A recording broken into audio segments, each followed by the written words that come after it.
Real estate developer હર હંમેશ ફ્લેટના રહેવાસીઓને યોગ્ય સહુલત મળી રહે તે માટે પ્રોજેક્ટનું નિર્માણ કરતા હોય છે અને જો તેમાં તે યોગ્ય ખરા ન ઉતરે તો વળતર પણ ચૂકવવાનું રહેતું હોય છે।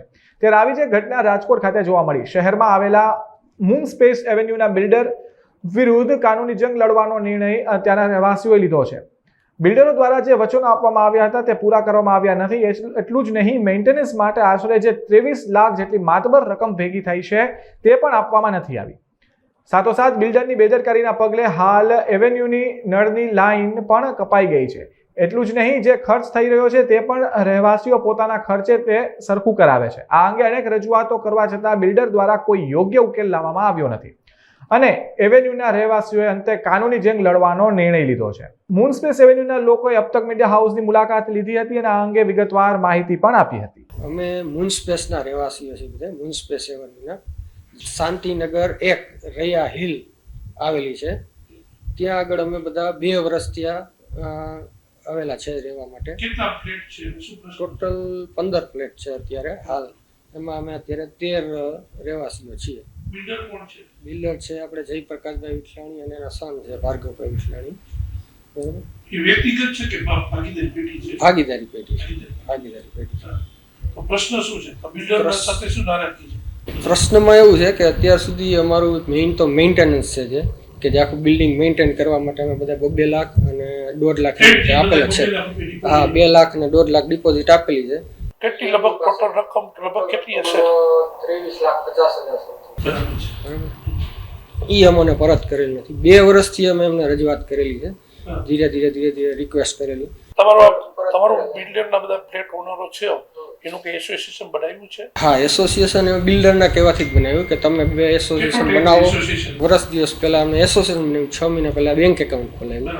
એમને કીધું કે એસોસિએશન બનાવો। તમે એનું રિક્વેસ્ટ કરી બે વાર પૈસાનું જમા, તો શું એમનું કહેવાનું થઈ છે? એમ કે અમે આપી દેશું, બેંક ખાતું ખોલાવો એમાં આપી દેશું। બેંક ખાતું ખોલાવીને એમને આપેલું છે, એમાં બી અમને એને પરત કરેલ નથી। અચ્છા, એક તો મેન્ટેનન્સના પૈસા તમારા અત્યારે હડપ કરી ગયા, એના જવાબ નથી મળતા। ઈસીઓ બીજા ક્યાં? ઈસીએ બીજું એવું છે કે જનરેટર એમને આપવાની વાત કરેલી છે। ઇવન રેરામાં બી એણે અપલોડ કરેલું છે કે જનરેટર આપશું। અમે અવારનવાર માગણી કરેલી કે જનરેટર આપો, પણ એમને આપશું એવી રીતે વાતને। હા, રેરામાં અમે ફરિયાદ કરેલી છે, અમારા એડવોકેટ છે જે એમના મારફત અમે કરેલી છે।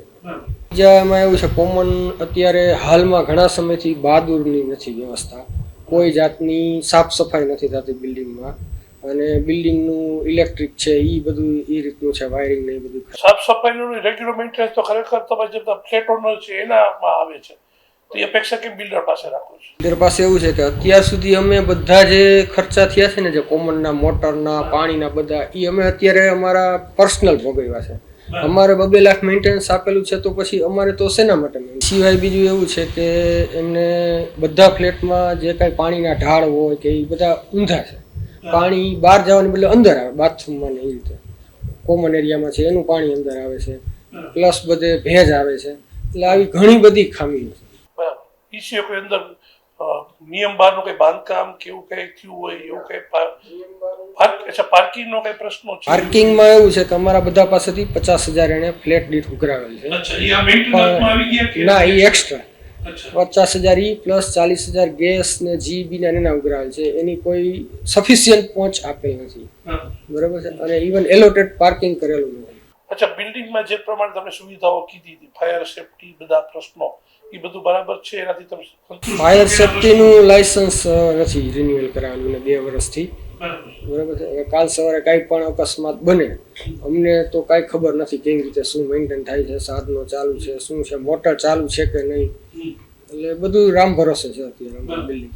અવારનવાર રજૂઆત કરેલી છે, પછી જેવી રજૂઆત કરીએ એટલે ઉગ્ર બની જાય, કોઈ જાતના જવાબ પ્રોપર મળતા નથી અમને। એટલે અંતે અમે થાકીને અમે પગલું ભરેલું છે।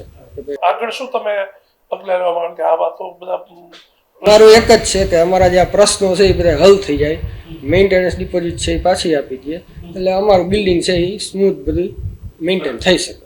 વિનોદભાઈ મહેતા, મૂન સ્પેસ એવન્યુમાં પ્રમુખ છું સોસાયટીનો। હવે બિલ્ડરે અમને શરૂઆતમાં ફ્લેટ લીધો ત્યારે એમ કીધેલું કે આ પાછળ જે પ્લોટ છે અહીંયા હું ગાર્ડન બનાવી દઈશ, સિનિયર સિટીઝનને બાળકોના ચિલ્ડ્રન પ્લે હાઉસ કરી દઈશ. એની જગ્યાએ એ પ્લોટમાં એણે ઓફિસ બનાવી લીધી છે. તમને ઓલું જે બ્રોશર આપ્યું તેમાં કેમ બતાવ્યું છે? એમાં નથી બતાવ્યું, મૌખિક વાત કરી હતી. ઓકે. હવે એ જે પ્લે હાઉસ કે ચિલ્ડ્રન પ્લે હાઉસ કરવામાં કે સિનિયર સિટીઝનમાં એને કઈ રસ હોય એવું લાગતું નથી. એને ત્યાં અત્યારે ઓયડી બનાવી લીધી છે, કાચી પતરાવાળી. કોની માલિકી? બિલ્ડિંગની અંદર આવે છે? એને એમ કીધું કે આ સોસાયટીનો કોમન પ્લોટ છે, પણ અમારા ધારવા પ્રમાણે એ કોમન પ્લોટ નથી, કોર્પોરેશનનો પ્લોટ છે.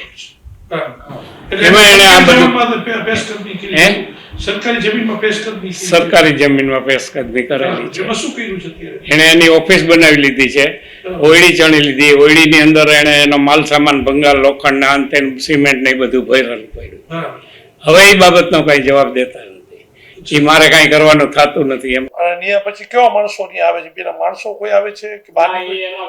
જેવો માણસ છે કે એ આ જાય ઓફિસ સાફસૂફ કરાવે. 2 બિલ્ડર આવે છે ઓફિસમાં, એને મળવાય ઘણા જાય છે. હજી 2 ફ્લેટ બાકી છે, એ લેવા વાળા અહીંયા જતા હોય છે.